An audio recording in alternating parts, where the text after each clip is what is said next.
ஸ்தோத்திரம். நம்ம வேத வசனத்துல வாசிக்கிறோம். வேத வசனத்துல 1 கொரிந்தியர் 1:18 வாசிக்கிறோம். சிலுவை குறித்த உபதேசம் கெட்டு போகிறவர்களுக்கு பைத்தியமாயிருக்கு, ரட்சிக்கப்பட்ட நமக்கோ அது தேவபலனா இருக்கு நம்ம வாசிக்கிறோம். இந்த சிலுவை குறித்த உபதேசத்தை குறித்து நம்ம பார்க்கும்போது அநேக தேவனை அறியாத ஜனங்களுக்கு பைத்தியக்காரத்தனமா இருக்கு. எப்படி இருக்கு?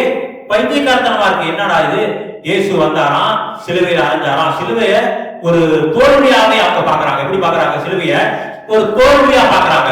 ஆனா ரட்சிக்கப்பட்டதான நமக்கு இந்த சிலுவை குறித்துதான உபதேசம் தேவனோட வல்லமையா இருக்குது.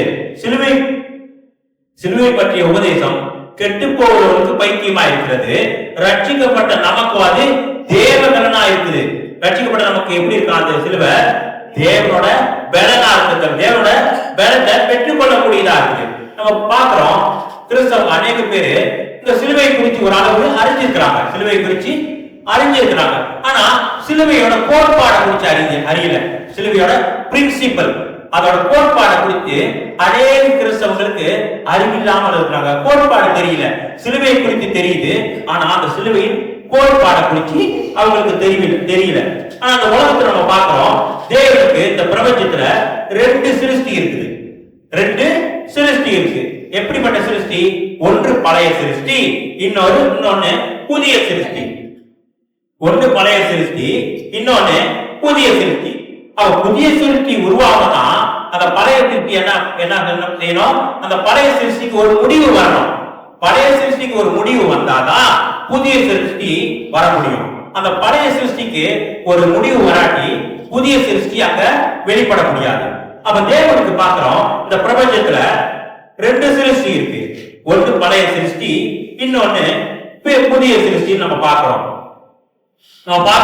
ஆதாம் என்ன செஞ்சான்? ஆதாம் பாவத்தினால விழுந்து போயிட்டான். ஆதாம் என்ன செஞ்சா? பாவத்தினால விழுந்து போயிட்டான். ஆதாம் பாவத்தினால கீழ்ப்படியாதனால அவன் விழுந்து போயிட்டான். ஆனாலும் ஆதாம் விழுவாம இருக்கிற வரைக்கும் எப்படி இருந்தான்? தேவன் நியமித்தத ஒருத்தனா இருந்தான். தேவன் நியமித்ததா ஒருத்தனா இருந்தான். நம்ம பார்க்கிறோம், ஆதாம குறிச்சு நம்ம பார்க்கும்போது அவன் எல்லாருக்கும் கர்த்தருக்கு கீழ்ப்படிஞ்சு நடந்தான். எப்ப நடந்தான்? அவன் ஜீவியத்துல பாவம் காணப்படுற வரைக்கும் அவன் உண்மையா இருக்கான். அப்ப ஆதாம் பழைய சிருஷ்டியா இருக்கிறான்.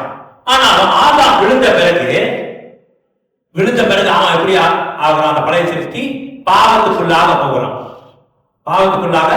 விழுந்து போயிட்டான். அந்த பாவத்துக்குள்ளாக போயிட்டான். நம்ம பார்க்கிறோம், அந்த 2 சிருஷ்டி, ஒன்னு புதிய சிருஷ்டி, இன்னொன்னு பழைய சிருஷ்டி. அந்த பழைய சிருஷ்டி எதற்காக ஒரு முடிவுக்கு கொண்டு வரணும்? எதுக்கு அந்த பழைய சிருஷ்டிய ஒரு முடிவுக்கு கொண்டு வரணும்? எதுக்கு புதிய சிருஷ்டி வரணும் அப்படின்னு நம்ம பார்க்கும்போது, அந்த பழைய சிருஷ்டிக்குள்ள 12 காரியம் இருக்குது. பழைய சிருஷ்டிக்கு 12 காரியம் இருக்குது. முதலாவது தேவ தூதர்களை பார்க்கிறோம். தேவ தூதர்களை உண்டாக்கினாரு. அந்த தேவ தூதர்கள் என்ன செஞ்சாங்க? தேவனுக்கு பிரியமா ஜீவிச்சாங்க. அவங்க ஜீவியத்துல குற்றத்தை கண்டுபிடிக்கிற வரைக்கும் அவங்க எப்படி ஜீவித்தாங்க? தேவனுக்கு உண்மையா இருந்தாங்க. ஆனா அவங்களுடைய ஜீவியத்துல தேவ பிரதான தூதன் என்றதான ஒரு தூதன் என்ன செய்தான்? தேவனுக்கு விரோதமா பாவம் செய்ய ஆரம்பிச்சான்.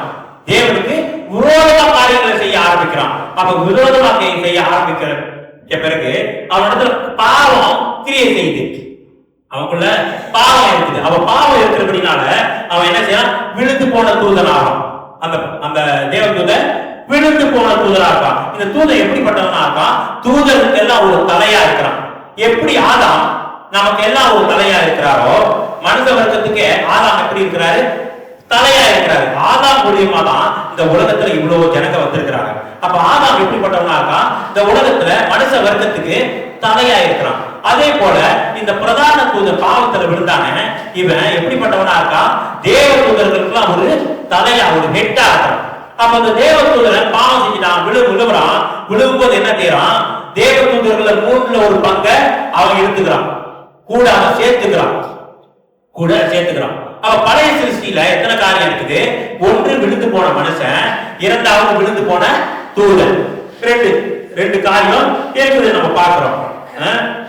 சாத்தான் எப்படி செய்யறான்? தேவனுக்கு விரோதமா எழுப்புறான். தேவனுக்கு விரோதமா எழுப்புறபடினால அவன் என்ன செய்யறான், தேவன் அவனை கீழே தள்ளிட்டாரு.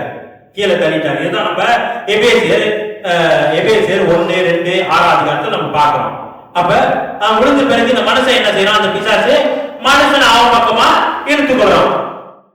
மனுஷன் தேவன் மனுஷனை தேவனுக்காக சிருஷ்டித்தாரு, தேவனோட சித்தம் செய்யும்படியாக சிருஷ்டித்தாரு.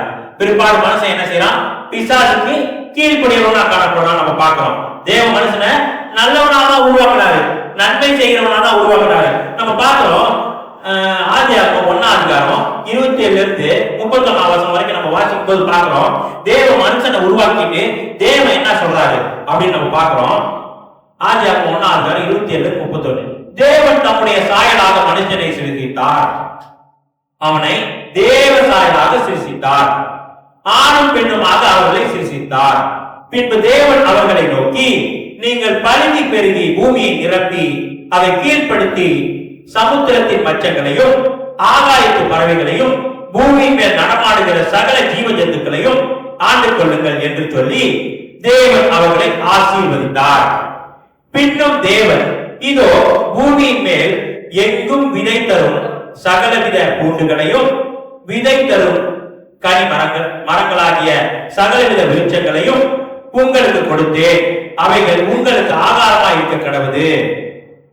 பூமியில் உள்ள சகல மிருக ஜீவன்களும் ஆகாயத்தில் உள்ள சகல பறவைகளுக்குள்ளும் பூமியின் மேல் ஊழும் பிராணிகள் எல்லாவற்றிற்கும் பசுமையான சகல கூட்டுகளையும் ஆகாரமாக கொடுத்தேன் என்றார். அது அப்படியே ஆயிற்று.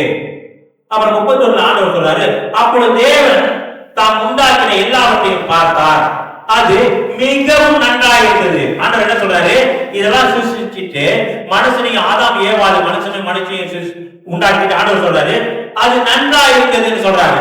அப்ப நல்லா இருந்ததுன்னு ஆண்டவர் சொல்லிட்டாரு. மனுஷனை ஆண்டவர் பாவம் செய்யறதுக்காக உருவாக்கல. மனுஷனை சில பேர் சொல்லுவாங்க, அவனுக்கு தேவனுக்கு தான் தெரியுமே மனுஷன் பாவம் செய்வானு, ஏன் தேவன் மனுஷனை உருவாக்குறாரு சில பேர் கேள்வி கேட்பாங்க. ஆண்டவர் மனுஷனை நல்லா படைச்சாரு, பாவம் செய்யும்படியா படைக்கல.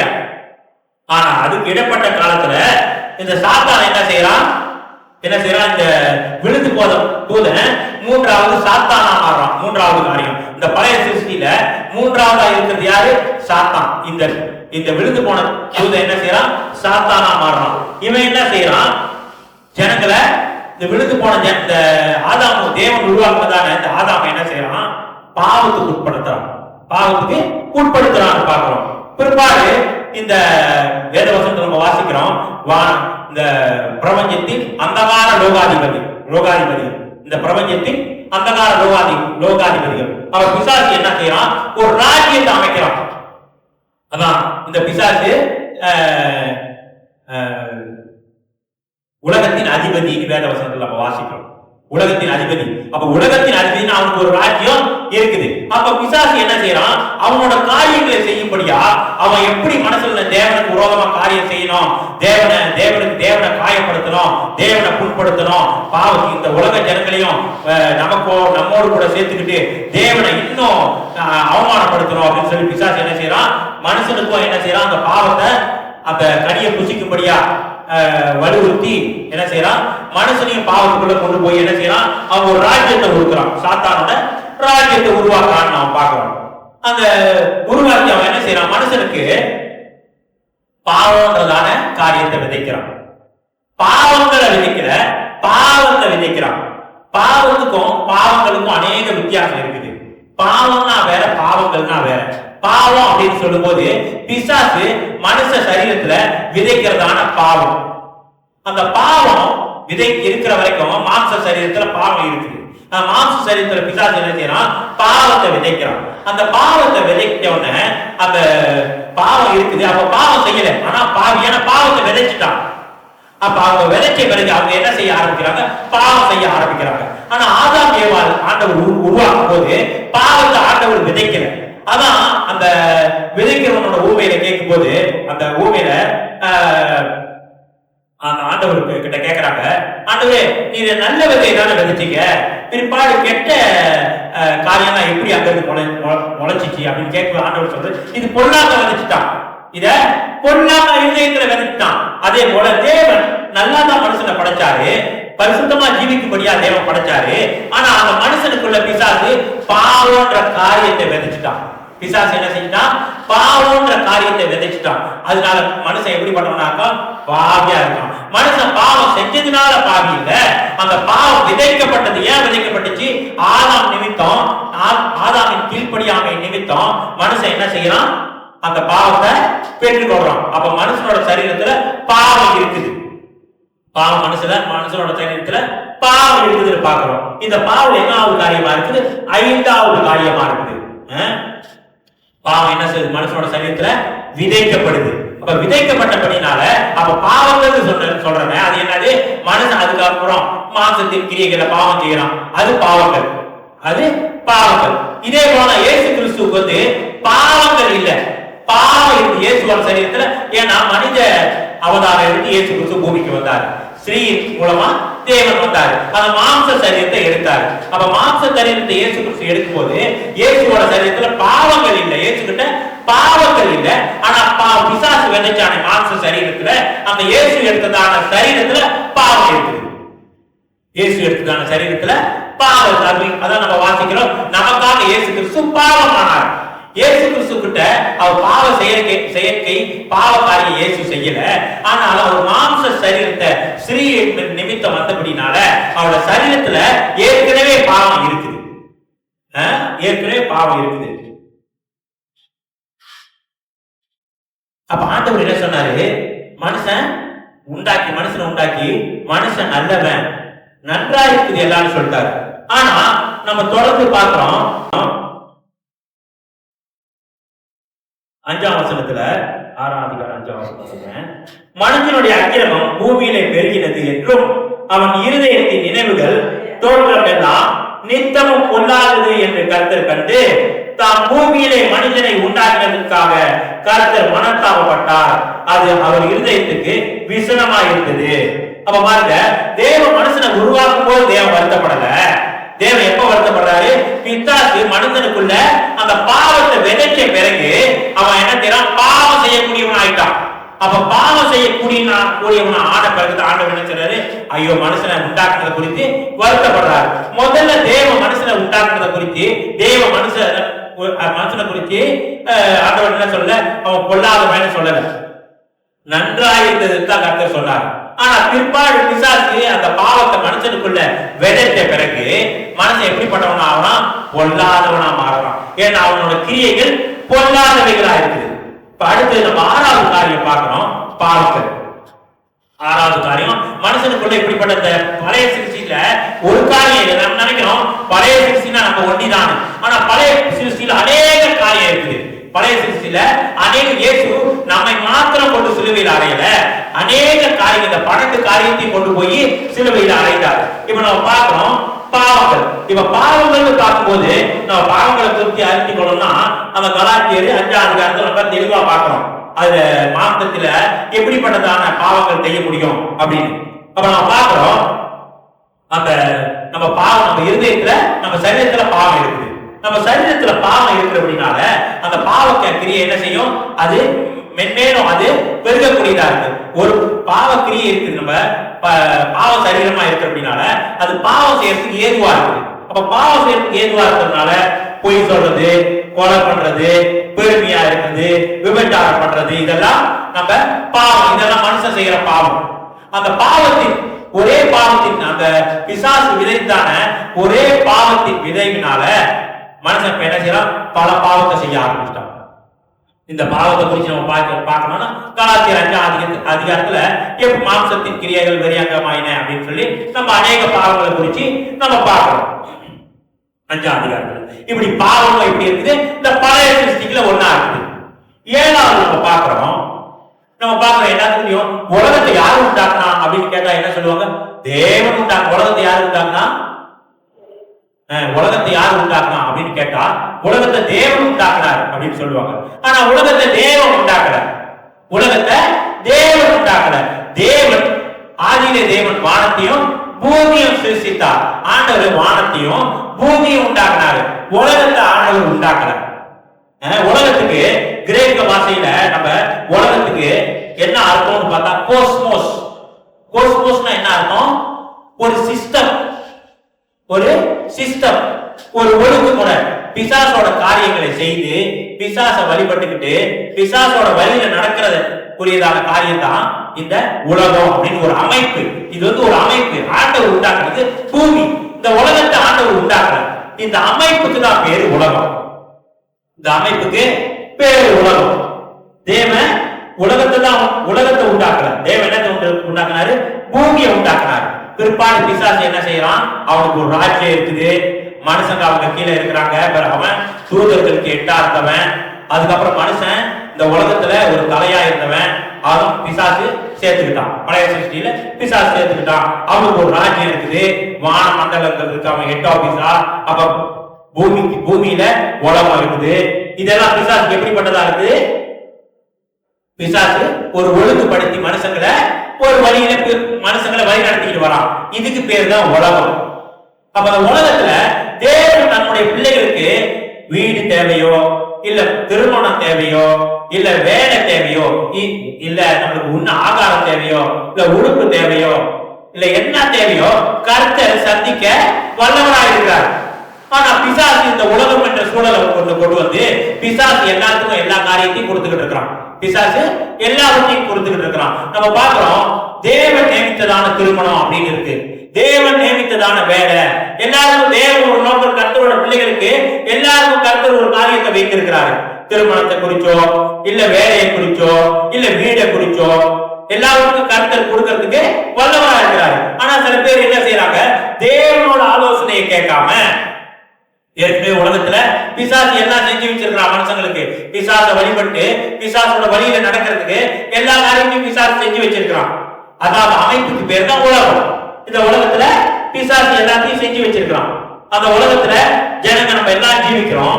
இந்த கோஸ்மோ சொல்றது ஒரு சிஸ்டம். இந்த உலகம் சொல்றது ஒரு சிஸ்டம். அப்ப இந்த சிஸ்டம்ல என்ன செய்யறாங்க? மனுஷங்க பிசாசுக்கு தான், பிசாசோட காரியம் தான் நடந்துகிட்டு இருக்குது. அதான் ஆண்டவர் சொல்றாரு, உலகத்தில் உண்டானவைகளும் பிதாவினால் உண்டானவைகள் அல்ல, அது பிசாசினால் உண்டானவைகள் இயேசு சொல்றாரு. உலகத்தில் உள்ளவைகளும் பிதாவினால் உண்டானவைகள் அல்ல, அது பிசாசினால் உண்டானவைகள். அதான் ஆண்டவர் சொல்றாரு, உலக சிநேகம் தேவனுக்கு விரோதமான பகை, பூமி சிநேகம் தேவனுக்கு விரோதமான பகைன்னு ஆண்டவர் சொல்லல. ஆண்டவர் என்ன சொல்றாரு? உலக சிநேகம் தேவனுக்கு விரோதமான பகை.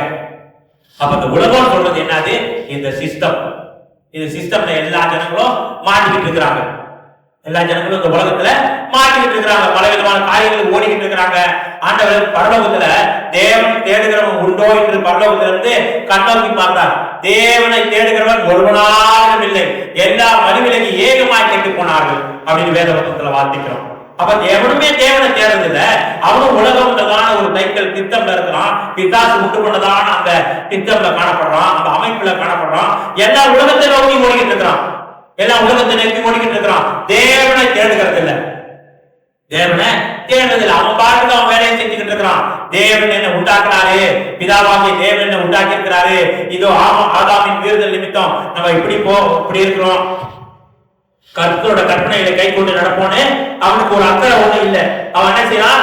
மறுபடியும் உலகத்தின் வழியில், ஏன்னா உலகத்துல இருக்கான். ஏன்னா அதுல இருந்து அவன் வெளியாக முடியாது. விடுவிக்க யாரும் இல்லை. உலகத்துல இருந்து ஒருத்தர் விடுவிக்க யாரும் இல்லை. இந்த உலக பாவத்துல இருந்து விடுவிக்க யாரும் இல்லை. நான் சொன்னேன் போத, இந்த மனுஷனுக்குள்ள பிசாசு பாவத்தை, இந்த பாவ தரீரம் இந்த விதைச்சபடினால இந்த தரினம் ஆரம்பத்தில் நல்லா தான் இருந்துச்சு. ஆனா அந்த பிசாசு பாவத்தை விதைத்தானே, அதுக்கப்புறம் இந்த சரீரம் பாவ சரீரமா மாறிடுச்சு. இந்த பாவ சரீரத்திலிருந்து நம்ம விடுதலையாக யாரும் இல்லை. உலகத்துல யாரும் நம்ம விடுவிக்க. இந்த அந்தகார லோகாதிபதி இருக்கிறாங்க, இப்பிரபஞ்சத்தின் தேவனான இந்த பிதாக்கு, இவங்கிட்ட விடுதலையாக யாரும் இல்லை. அவன் இந்த 12 காரியமும் அவனுக்கு ஐக்கியப்பட்டிருக்கு. மனுஷங்க நேரடியாகவோ இல்ல மறைமுகமாகவோ இந்த 12 காரியத்துக்கு ஐக்கியப்பட்டவர்களா இருக்கிறாங்க. அத நம்ம பார்க்கிறோம். யோவான் தான் சொல்றாரு, விரியன் பாம்பின் குட்டிகளே சொல்றாரு. யார குறிச்சு சொல்றாரு? பரிசேயர் குறிச்சு சொல்றாரு. பரிசேயர் எங்க இருக்கிறாங்க? உலகத்துல இருக்கிறாங்க. உலகம்ன்றதான அமைப்புக்குள்ள இருக்கிறாங்க. அப்ப அந்த பரிசேயரை குறிச்சு அந்த யோவான் சொல்றாரு, விரியன் பாம்பின் குட்டிகளே. விரியன் பாம்பு யாரு? பிசாசு. அப்ப விரியன் பாம்பு பிசாசுனாக்கா விரியன் பாம்போட குட்டி என்னது? பிசாசு. ஏன் அப்படி சொல்றாரு? அவனோட வித்து அங்க இருக்குது. அவனோட பாவ காரியத்தை மனுஷங்கிட்ட விதைச்சிட்டான். அவங்க அந்த பாவம் அந்த பிசாசு இல்ல, ஆனா அந்த சாயலுக்கு ஒப்பா இருக்கிறாங்க. அந்த சாயலுக்கு ஒப்பா, பிசாசோட சாயலுக்கு ஒப்பா இருக்கிறாங்க. இப்ப நம்ம பிசாசை பார்க்கணும்னா போய் பிசாசு எங்க இருக்கு? வானமண்டலத்துல உள்ள கொல்லாத ஆகிய சேனை எங்க இருக்கு? வானமண்டலத்துல இருக்கு. அதோட கிரியைகள் பூமியில இருக்கு. நம்ம வானமண்டலத்துல போய் சந்திரன்ல போய் பிசாசை பார்க்க வேண்டிய அவசியம் இல்லை. பிசாசை பார்க்கணும் மனுஷங்களை பார்த்தாலே போதும். மனுஷங்களை பார்த்தாலே போதும், பிசாசு நம்ம பார்த்தரலாம். யாருக்கு? பிசாசோட சாயலுக்கு ஒப்பா மனுஷன் இருக்கிறான். பிசாசோட சாயலுக்கு ஒப்பா மனுஷன் இருக்கிறான். பிசாசை போய் நம்ம எங்கேயும் பார்க்க வேண்டிய அவசியம் இல்லை. இப்படியா என்ன இருக்குது? ஒரு அமைப்பு, இந்த உலகன்ற அமைப்பு. இப்படிப்பட்டதான பிரச்சனைக்குள்ள காரியங்கள் பழைய சிருஷ்டி மாறிக்கிட்டு இருக்கு நம்ம பார்க்கிறோம். அடுத்தது நம்ம பார்க்கிறோம் மரணம். தேவ மனுஷனை உண்டாக்கி மரணத்தை கொடுக்கும்படியா தேவன் உருவாக்கல. தேவன் மனுஷனை உண்டாக்கி பருகி பெருகி பூமியை நிரப்புங்கன்னு தான் சொன்னாரு. நீ செத்து போவேன்னு சொல்லல. ஆனா இந்த மரணம் எப்படி வந்துச்சு? நம்ம ரோமர் 5:12 வாசிக்கிறோம். இந்த மரணம் 8வது காரியம். 7வது பூமி, 8வது மரணம். ரோமர் 5:12. ரோமர் 5:12. இப்படியாக ஒரே மனுஷனாலே பாவமும் பாவத்தினாலே மரணமும் உலகத்திலே பிரவேசித்தது போலவும் எல்லா மனுஷரும் பாவம் செய்தபடியால் மரணம் எல்லாருக்குள்ளும் வந்தது போலவும் இதுவும் ஆயிற்று. அப்ப பாவம் செஞ்சபடினால மனுஷனுக்குள்ள என்ன வந்துருச்சு? மனுஷனுக்குள்ள மரணம் உண்டாயிடுச்சு. அதான் வேத வசனத்துல வாசிக்கிறோம், முதலாம் மரணத்தின் பங்குள்ளவன் பாக்கியவான், அவனுக்கு 2ஆம் மரணத்துல அதிகாரம் இல்லை. அப்ப முதலாம் மரணம் எது முதலாம் மரணம்? இந்த பழைய மனுஷனை சாவடிக்கிறது, இந்த பழைய சிருஷ்டிய சிலுவையில் அறையப்படுறது, அதுதான் முதலாவது மரணம். அப்ப முதலாவது மரணம் நமக்கு நேரிட்டுச்சுன்னா 2வது மரணம் நமக்கு இல்லை. 2வது மரணம் என்ன இருக்கும்? நித்திய மரணத்தை பத்தி ஆண்டவர் சொல்றாரு. நித்திய ஆக்கினை தீர்ப்பை குறித்து சொல்றாரு. மரணம்னு ஆண்டவர் சொல்றது இப்ப நம்ம சரீர மரணத்துக்குள்ளாக போகுது, அந்த மரணம் இல்ல. 2ஆம் மரணத்துக்கு அதிகாரம் இல்ல. 2ஆம் மரணம் ஏன்னா நித்திய ஆக்கினை தீர்ப்பு, நித்திய ஆக்கினை தீர்ப்பா இருக்குது. இது அந்த மரணம் 8வது காரியமா இருக்கு. 8வது காரியமா இருக்குன்னு நம்ம பாக்குறோம். அது தொடர்ந்து நம்ம பாக்குறோம் மாம்சம். 9வது காரியம் மாம்சம். இந்த சரீரம் கெட்டு போயிருச்சு. பிசாசு என்ன செஞ்சுட்டான்? இந்த சரீரத்துல பாவத்தை வைச்சபடினால இந்த சரீரம் என்ன சரீரம் ஆயிடுச்சு? பாவ சரீரம் ஆயிடுச்சு, மாம்சம் ஆயிடுச்சு. மாம்சம் ஆயிடுச்சு. நம்ம பார்க்கிறோம் அதுக்கு முந்தி இந்த சரீரத்துக்கு பாவம் செய்கிறதான தன்மை இல்லை. பாவம் செய்யறதான தன்மை இல்லை. தேவன் உருவாக்குறப்ப பாவம் செய்யறதான தன்மை இல்லை. பிசாசு அந்த பாவத்தை மனுஷனோட சரீரத்துல வச்ச பிறகு இது என்ன ஆயிடுச்சு? மாம்ச சரீரமா மாறிடுச்சு. நம்ம வாசிக்கிறோம், கர்த்தரின் ஆவி என்றைக்கும் மனுஷனோடு போராடுவதில்லை. அவன் மாம்சம் தானே, அவன் இருக்க போகிற நாட்கள் எல்லாம் 120 வருஷம் என்றார். அப்ப தேவன் என்ன செய்யறாரு? அவன் மனுஷன மாம்சம் தான். அவன் முந்தி ஆண்டவர் முதல்ல உருவாக்குறப்ப அவனோட போராடுறது இல்ல, அவன் மாம்சம் தானேன்னு ஆண்டவர் சொல்லல. எப்ப சொல்றாரு? மனுஷனோட விழுகைக்கு பிறகு ஆண்டவர் சொல்றாரு மனுஷன் மாம்சம் தானேன்னு சொல்றாரு. அதுக்கு முந்தி தேவன் மனுஷன் மாம்சம் தானேன்னு சொல்லல. எப்ப சொல்றாரு ஆண்டவர்? அந்த பிசாசு மனுஷனுக்குள்ள பாவத்தை விதைச்ச பிறகு. தேவன் நம்ம பாவம் செய்யும்படியா உருவாக்கல. தேவன் நம்ம பாவம் செய்யும்படியா உருவாக்கல, பாவம் செஞ்சிருவோம்னு நினைச்சு உருவாக்கல. பிற்பாடு பிசாசு இந்த பாவம்ன்றதான காரியத்தை மனுஷனுக்குள்ள விதைச்சிட்டான். அதனாலதான் மனுஷனுக்கு இப்ப என்ன உண்டாயிடுச்சு? மாம்சம் உண்டாயிருக்கு, மாம்ச சரீரம். 10வது பழைய மனுஷன், இந்த விழுந்து போனதான பழைய மனுஷன் பாக்குறோம்.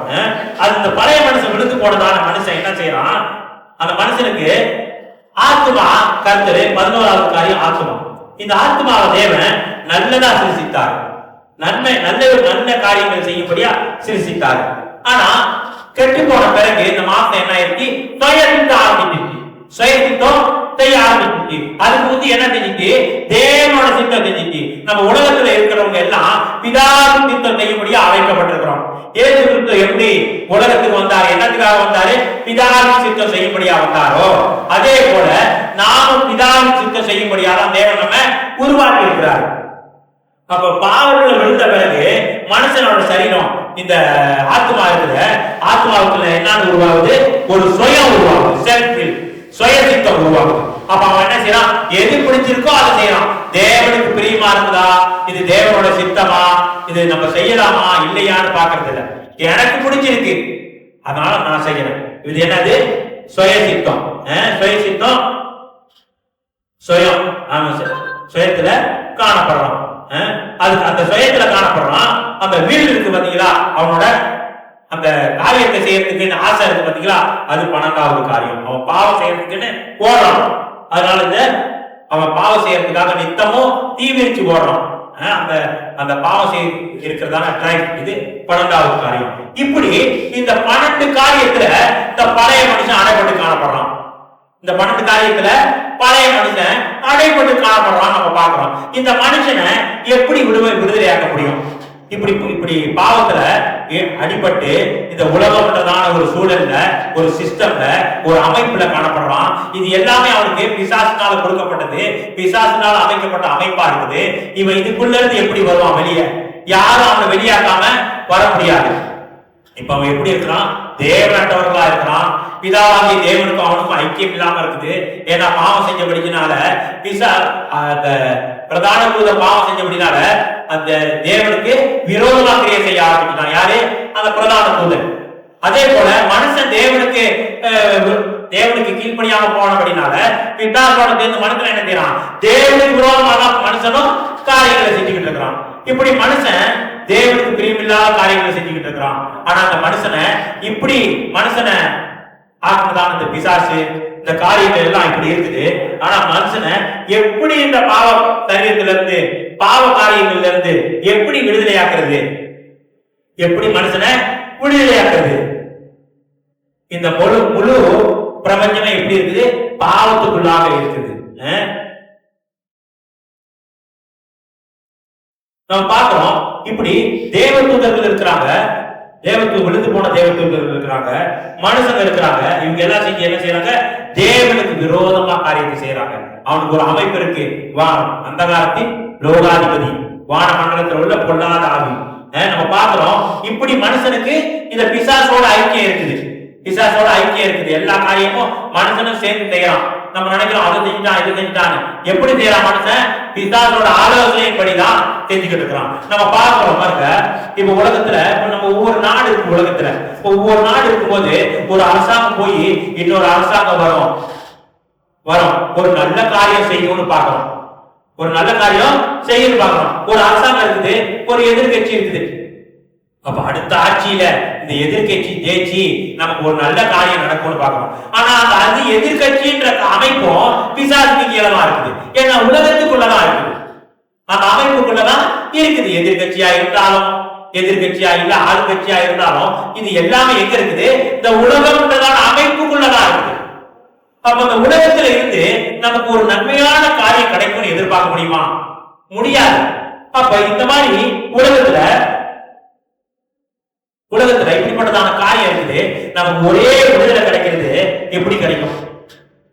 சிலுவை மூலியமா தான் நமக்கு விடுதலை கிடைக்கும். சிலுவை மூலியமா தான் நம்ம விடுதலை கிடைக்கும். நம்ம பார்க்கிறோம். 1 கொரிந்தியர் 5ஆம் அதிகாரம் 21ஆம் வசனத்தை வாசிப்போம்.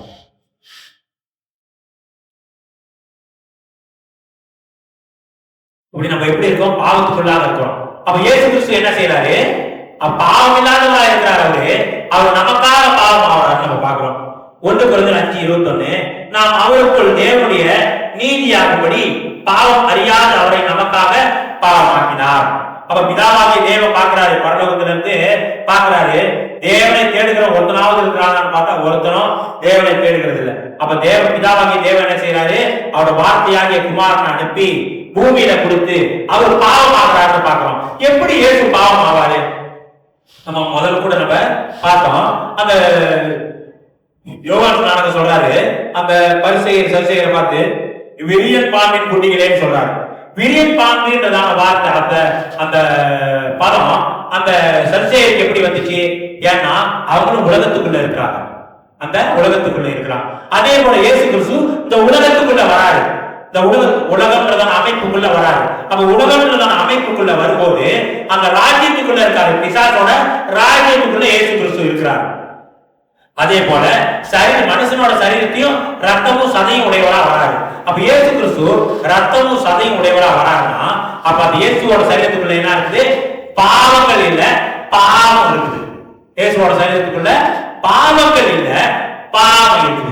அப்ப அந்த பாவமும் இயேசு கிறிஸ்துவோட சரீரத்துல இருக்குது. பிசாசோட ராஜ்யத்துக்குள்ள இயேசு கிறிஸ்து இருக்காரு. ஆனா நம்ம தெளிவா பார்க்கணும், இதுல நம்ம தவறு பண்ணக்கூடாது. பிசாசுக்கு இயேசு அந்த பிசாசு இல்ல, பாவ மாம்சத்தின் தாயலா இருக்கிறாரு. இயேசு அந்த பாவம் இல்ல, பாவ மாம்சத்தின் சாயலா இருக்கிறாரு. அப்ப இயேசு கிறிஸ்து அதே போல பிசாசு இல்ல, அந்த பிசாசின் சாயலுக்கு ஒப்பாய் என்ன செய்யறாரு? இயேசு கிறிஸ்து அந்த அவரோட சரீரத்தை கொண்டு போய் சிலுவையில ஆணி அடைச்சு நமக்கு விடுதலை கொடுக்கிறார். இயேசு கிறிஸ்து சிலுவையில மரணத்தை சந்திக்கும் போது இயேசு கிறிஸ்து என்னத்தை கொண்டு போறாரு? இந்த 12 காரியத்தையும் கொண்டு போறாரு. வெறும் மனுஷனை கொண்டு போகல, இந்த 12 காரியத்தையும் கொண்டு போய் சிலுவையில ஆணி அடிக்கிறார். சிலுவையில ஆணி அடிச்ச போன என்ன செய்யுது? இந்த காரியங்கள் யார் யார் ரட்சிக்கப்பட்டிருக்கிறாங்களோ அவங்களுக்கு இந்த காரியங்கள்லாம் செயல்படல. இப்ப நம்ம எங்க இருக்கிறோம்? அந்த நம்ம ஆதியில எங்க இருந்தோம்? அந்தகார இருளில் காணப்பட்டோம், அந்த பிசாசின் ராஜ்யத்துக்குள்ள காணப்பட்டோம், இந்த உலகம் அப்படின்ற அமைப்புக்குள்ள காணப்பட்டோம். அதான் அந்தகார இருளில் நம்மை ஆச்சரியமான ஒளிக்கும் அன்பின் குமாரனின் ராஜ்யத்துக்குள்ளாக இயேசு கிறிஸ்து இப்ப எங்க வச்சிருக்கிறாரு? அன்பின் குமாரனோட ராஜ்யத்துக்குள்ளாக நம்ம வைத்திருக்கிறாரு. விடுதலையாக்கப்பட்டோம். அல்லேலூயா. நம்ம என்ன பண்ணிட்டோம்? விடுதலையாக்கப்பட்டிருக்கிறோம். இந்த 12 காரியங்கள்ல இருந்து விடுதலையாக்கப்பட்டிருக்கிறோம். பிசாசின் அடிமைத்தனத்திலிருந்து விடுதலையாக்கப்பட்டிருக்கிறோம். இயேசு நம்மள பிதாவாகிய தேவனோட சித்தத்தின்படி நம்ம அன்பின் குமாரனாகிய கர்த்தராகிய இயேசு கிறிஸ்துவோட ராஜ்யத்துக்குள்ள வைத்திருக்கிறார். இப்ப உலகத்துல இப்ப பூமியில எத்தனை ராஜ்யம் இருக்குது? தேவனை அறியாத ஜனங்களுக்கு, தேவனை சொந்த ரட்சகரா ஏற்றுக்கொள்ளாதவங்களுக்கு உலகம்ன்றதான ஒரு ராஜ்யம் ஒன்று இருக்குது. நமக்கு ரட்சிக்கப்பட்டதான் நமக்கு அன்பின் குமாரனோட ராஜ்யம் ஒன்று இருக்குது. அதான் வேத வசனத்துல வாசிக்கிறோம், ஜலத்தினாலும் ஆவியினால் பிறவாவிட்டால் தேவனோட ராஜ்யத்தை காண மாட்டான். அப்ப ஜலத்தினாலும் ஆவியினால் நம்ம பிரவேசிக்கும் போது நம்ம என்ன செய்யறோம்? அந்த அன்பின் குமாரனோட ராஜ்யத்தை பார்த்து அதுக்குள்ளாக பிரவேசிக்கிறோம். நம்ம ஜலத்தினாலும் ஆவியினாலும் பிரவேசிக்கும் போது என்ன செய்யறோம்? அன்பின் குமாரனோட ராஜ்யத்துக்குள்ளாக நம்ம கடந்து போகிறோம். நம்ம இயேசுதான் என்ன செஞ்சிருக்கிறாரு? நம்ம விடுதலையாக்கி இருக்கிறாரு.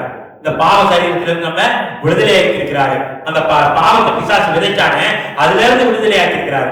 அதான் நம்ம வாசிக்கிறோம், இனி நான் அல்ல கிறிஸ்துவே எனக்குள்ள ஜீவிக்கிறார். நம்ம பார்க்கிறோம், கிறிஸ்து கர்த்தராகிய இயேசு கிறிஸ்து நமக்குள்ள இருக்கிறார். நம்ம பார்க்கிறோம், முந்தி யார் இருந்தா? பிசாசானவன் நமக்குள்ள இருந்தான். அந்த பிசாசை இயேசுக்குள்ளவும் இருந்தான். அந்த பிசாசு தான் தேவன் என்ன செஞ்சாரு? பிசாசு அந்த மாம்ச சரீரத்தோட அந்த ஆதாமோட சரீரத்துல பாவம் இருக்குது, அந்த சரீரத்தை கொண்டு போய் இயேசு என்ன செஞ்சாரு? சிலுவையில ஆணி அடிச்சு அதை கொண்டு போட்டார். இப்ப நம்ம யாரோட வித்தா இருக்கோம்? கிறிஸ்து இயேசுவோட வித்தியா இருக்கும்.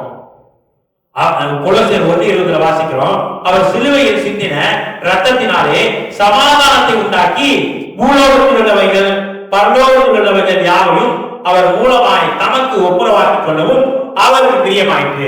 இப்ப நம்ம என்ன செய்யப்பட்டிருக்கிறோம்? ஒன்றாக்கப்பட்டிருக்கிறோம். பரலோகத்திலையும் பூலோகத்திலும் ஒன்றாக்கப்பட்டிருக்கிறோம். பரலோகத்துல யார் இருக்குதா? பரலோகத்துல யார் இருக்கிறா? தேவன் இருக்கிறார், தேவ தூதர்கள் இருக்கிறாங்க.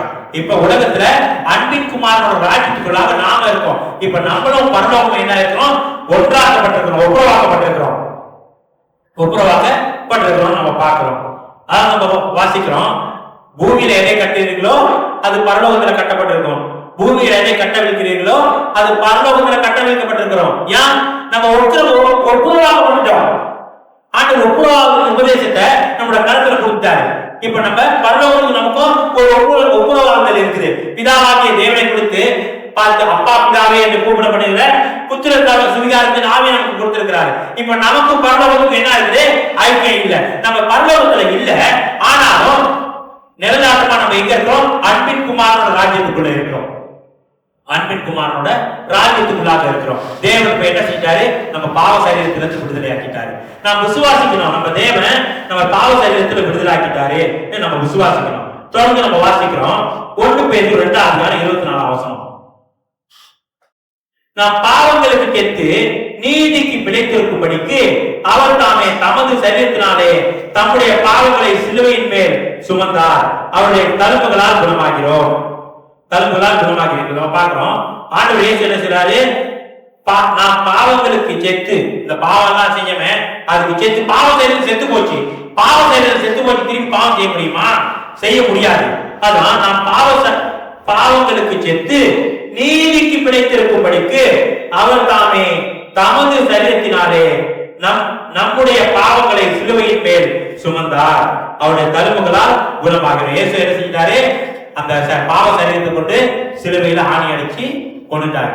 இப்ப நமக்கு நாம் விடுதலையாக்கப்பட்டிருக்கிறோம். பிசாசின் அடிமைத்தனத்திலிருந்தும் இந்த 12 விதமான காரியத்திலிருந்தும் நமக்கு நீங்களாக்கி ரட்சிக்கப்பட்டிருக்கிறோம். தொடர்ந்து நம்ம வாசிக்கிறோம். 8ஆம் அதிகாரம் 3ஆம் வசனம். 8ஆம் அதிகாரம் 3ஆம் வசனம். ரோமர் 8:3. அது எப்படி எனில், மாம்சத்தினாலே பிரமாணம் செய்யக்கூடாததை தேவனே செய்யும்படிக்கு தம்முடைய குமாரனை பாவ மாம்சத்தின் சாயலாகவும், பாவ மாம்சத்தின் சாயலாக தான் வச்சிருக்கிறாரு. தேவன் அந்த பிசாசா வரல. நம்ம இந்த காரியத்தை நம்ம தெளிவா இருக்கணும். தேவன் பாவ மாம்சத்தின் சாயலாக வந்தாரு. பிசாசின் சாயலாக என்ன செய்யப்பட்டார்? ஆண்டவர் சிலுவையில் அறையப்பட்டாரு. அந்த பிசாசு இல்ல, அந்த சாயலா தேவன் என்ன செஞ்சாரு? எல்லா காரியத்தையும் 12 காரியத்தையும் சிலுவையில கொண்டு போய் ஆணி அடிச்சு கொடுத்தாரு. அது எப்படி எனில், மாம்சத்தினாலே பலவீனமாயிருந்த நியாய பிரமாணம் செய்யக்கூடாததை தேவனே செய்யும்படிக்கு தம்முடைய குமாரனை பாவ மாம்சத்தின் சாயலாகவும் பாவத்தை போக்கும் பலியாகவும் அனுப்பி மாம்சத்திலே பாவத்தை ஆக்கினைக்குள்ளாக தீர்த்தார். என்ன செய்தாரு? நியாயம் தீர்த்துட்டாரு. ஆண்டவரே நியாயம் தீர்த்துட்டாருன்னு பார்க்கலாம். இப்படியா கருத்து நமக்கு விடுதலை உபதேசத்தை கொடுத்து நமக்கு நம்முடைய பாவ சரீரத்தை சிலுவையில துளைத்து போட்டு நமக்கு விடுதலை கொடுத்தாருன்னு பார்க்கலாம். தொடர்ந்து நம்ம வாசிப்போம். 1 யோவான் 1:14. அந்த வார்த்தை மாம்சமாகி கிருபையினாலும் சத்தியத்தினாலும் நிறைந்தவராய் நமக்குள்ளே வாசம் பண்ணுகிறார். அந்த வார்த்தை என்ன ஆயிடுச்சு? மாம்சம் ஆயிடுச்சு. மாம்சமா அந்த வார்த்தை, தேவனோட வார்த்தை மாம்சம் ஆயிடுச்சுன்னா என்னது? மாம்ச சரீரம் அதுல இருக்குது, பாவம் அதுல இருக்குன்னு அர்த்தம். அப்ப அந்த பாவத்தை இயேசு என்ன செஞ்சாரு? சிலுவையில ஆணி அடிச்சு கொண்டுட்டாருன்னு பார்க்கிறோம். இப்படியா ஆண்டவர் அந்த சிலுவையில சிந்தின ரத்தத்தினால நமக்கு மீட்பை கொடுத்திருக்கிறார். சிலுவை சிந்தின ரத்தத்தினால தேவன் என்ன செஞ்சிருக்கிறாரு? மீட்பை கொடுத்திருக்கிறார். மேலும் இப்ப பிசாசுக்கு என்ன இருந்துச்சு? வானமண்டலத்துல பொல்லாத ஆவிகள், சேனை எல்லாமே இருந்துச்சு. அப்ப அந்த சேனைகள் ஆண்டவர் கொலோசியர் 2:15 வாசிக்கிறோம். துளைத்தனங்களையும் அதிகாரங்களையும் உரிந்து கொண்டு வெளியரங்கமான கோலமாக்கி அவர்களின் மேல் சிலுவையிலே வெற்றி சிறந்தார். என்ன செஞ்ச ஆண்டவரே? அந்த துறைத்தனங்கள், பிசாசோட அதிகாரங்கள் எல்லாத்தையும் என்ன செஞ்சாரு? வானமண்டலத்தில் உள்ள எல்லா சேனைகளோட அந்த அதிகாரத்தை கர்த்தரு என்ன செஞ்சாரு? நிர்மூலமாக்கி போட்டார். அந்த அதிகாரத்துக்கு நம்ம மேல இன்னும் அதிகாரம் இல்லை. அந்த பிசாசுக்கு நம்ம மேல அதிகாரம் இல்லை. ஏன் அதிகாரம் இல்லை? நமக்கு கிறிஸ்துவோடு கூட சிலுவையில் அறையப்பட்டோம். பாருங்க, இப்ப ஆதாம் எப்ப பாவம் செஞ்சாரு? 6000 வருஷத்துக்கு முந்தி பாவம் செஞ்சாரு. 6000 வருஷத்துக்கு முந்தி பாவம் செஞ்சாரு. அந்த ஆதாமோட வித்து இன்னும் நமக்குள்ள ரட்சிக்கப்படாத ஜனங்க மத்தியில இன்னும் அந்த வித்து, பாவ வித்து இருக்குது. அப்ப இயேசு கிறிஸ்து சிலுவையில் அறையப்பட்டுட்டாரு. இயேசு கிறிஸ்து சிலுவையில் அறையப்பட்டப்ப இயேசு என்ன செஞ்சாரு? நம்மளோட மாம்சத்தையும் நம்மளோட சரீரத்தையும் ஒன்னா கொண்டு போய் தான் அறைஞ்சாரு. அவர் ஒட்டியா போல. நம்ம ஒருவேளை 2000 வருஷத்துக்கு முந்தி இயேசு அறையப்பட்டிருக்கலாம். ஆனாலும் வேதவசனத்துல என்ன வாசிக்கிறோம்? கிறிஸ்துவோடு கூட சிலுவையில் அறையப்பட்டேன். கிறிஸ்து எப்ப சிலுவையில் அறையப்பட்டாரோ அப்ப நம்ம பிறக்காம இருந்தாலும் அந்த வித்து நமக்குள்ள இருக்குது.